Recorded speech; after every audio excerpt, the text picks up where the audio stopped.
I will never forget the Lucienne twins. Even after 10 years, they are still fresh in my memory.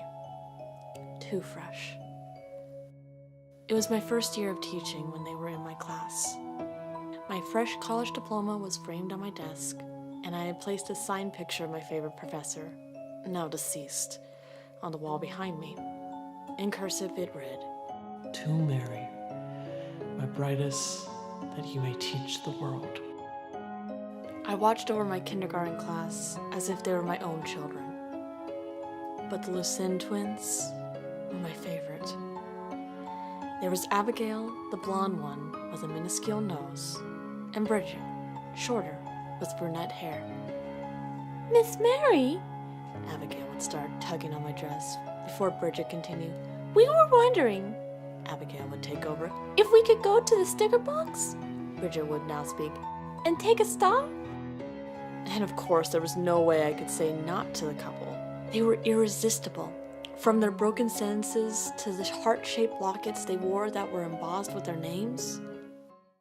I could never imagine something happening to them. But fate follows no rules, and something did. Word about the car crash spread around the school faster than the ambulance could reach the hospital. It had been in an intersection where a pickup truck had slammed into the side of their compact car on their Friday morning commute. The driver had still been drunk from the night before. The gas tank was immediately ruptured, spewing the right side of the car with fuel, and flames licked up through the back seat. Bridget was strapped into a car seat above them, and rumor was that Abigail watched her twin burn alive. When the firemen freed Abigail, she threw herself onto the still smoldering bones of Bridget, and her sister's red-hot locket branded itself into her earlobe. The body of her single mother survived, but the toll of the lost daughters sickened her soul. Abigail returned to class 2 weeks later. The hair on the right side of her head was singed and steadily grew back, though the color was darker. A doctor's inspection revealed nothing else wrong with her, except a deafness in her right ear. Abigail returned to class 2 weeks later. The hair on the right side of her head was singed and steadily grew back, though the color was darker. A doctor's inspection revealed nothing else was wrong with her, except a deafness in her right ear. Hushed voices in the school hallways whispered her eardrum had imploded by the sheer volume of her sister's dying screams. But most unnerving was her sister's name, scarred into the lobe of her deaf ear and surrounded by the outline of a heart-shaped locket. From then on, no student would sit on the right side of Abigail, and I had to rearrange the seating charts to place her next to the wall. Abigail seemed content there, in an island of isolation. Before her sister died, they rarely conversed with the other students, and now was no different. In social time, I would hear Abigail talking to the wall in incoherent sentences. "Abigail, honey, what are you saying?" I asked a week after she returned. "Oh, Miss Mary," she said, Then she would pause, waiting. "And then Another pause. Silence. "And we can't we?" "Sure you can, honey," I replied, though the exchange made my hair stand on end. She smiled again and cocked her right ear, the deaf one, to the wall, pausing again, then speaking. "She said yes!" Then the gibberish continued and the closing bell rang. It wasn't until I drove halfway home that I realized the gaps in Abigail's conversation were where Bridget should be speaking. Months passed, and Abigail became even more of an outcast. The kindergartners came to forget the disaster, and some students even began bullying Abigail. I revised the seating chart again and moved her close to my desk.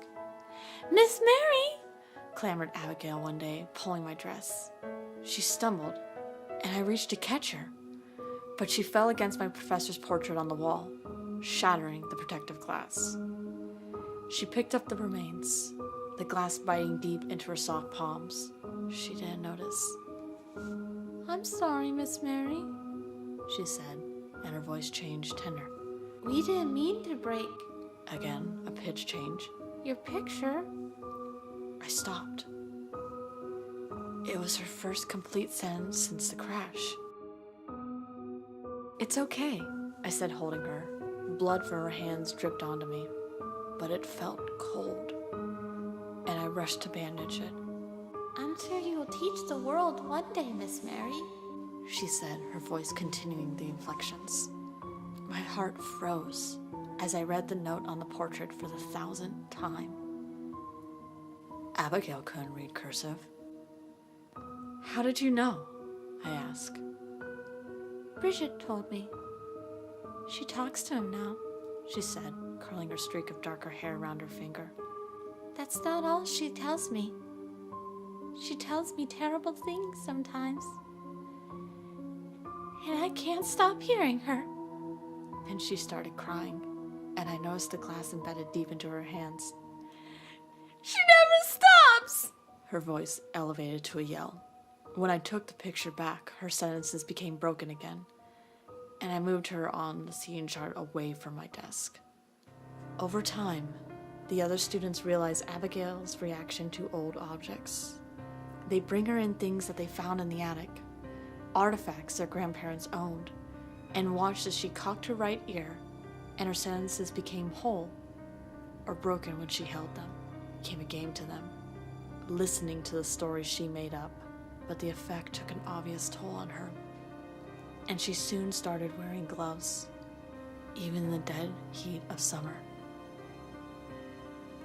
But one boy, larger than the others, a brute known for his bullying, liked the look on Abigail's face as they pulled artifacts into her squirming palms.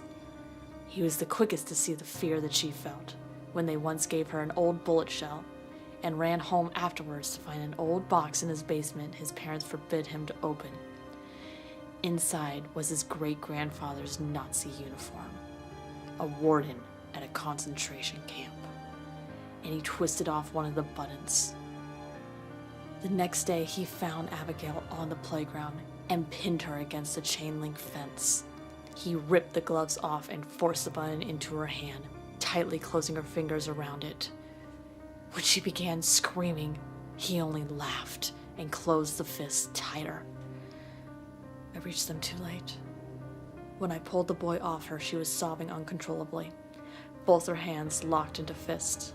She dropped the button like it was searing hot, but refused to open the other fists until the paramedics arrived and knocked her out with anesthesia. Only then could they pull her severed right ear out, torn off by her bloody fingernails, with Bridget still written on the lobe. But most terrifying of all was when she screamed. I could hear two voices screaming.